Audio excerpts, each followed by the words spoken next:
अचानक कशासाठी एवढी गर्दी चालली म्हणून आम्ही बी बघायला गेलो. तर आम्ही तिथं बसलेलो, लोकांना विचारल्यानंतर आलो आहे तर बघतो आहे काय तिथं अजगर उसामध्ये बसलेला, काहीतरी त्यांनी खाल्लेलं. एक मिनटं दाखवतो बघा कसा अजगर. बघितलं तर आम्हाला बी बघायला थोडी भुई झाली. बघा कसा दिसतोय, काय खाल्लंय त्यांनी बघा. त्याच्या पोटात काहीतरी खाऊन निवांत बसलंय. जवळजवळ 15-20 फुटाची लांबी असायला पाहिजे त्या अजगराची. बघा केवढा दिसतोय. व्हिडिओमध्ये जरी छोटा दिसत असला तरी तो बैलगाडीच्या जॉपेक्षा खूप मोठा आहे.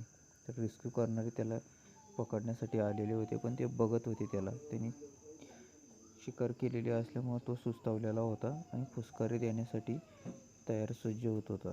हे बघा कसा फुसकारा मारतोय. तर अजगर बघितलेलं नसलं तर बघा, उसात त्याच्यात जाताना जरा जपून काम करा. काय वाटतं तुम्हाला? अजगर आहे बाबा तो.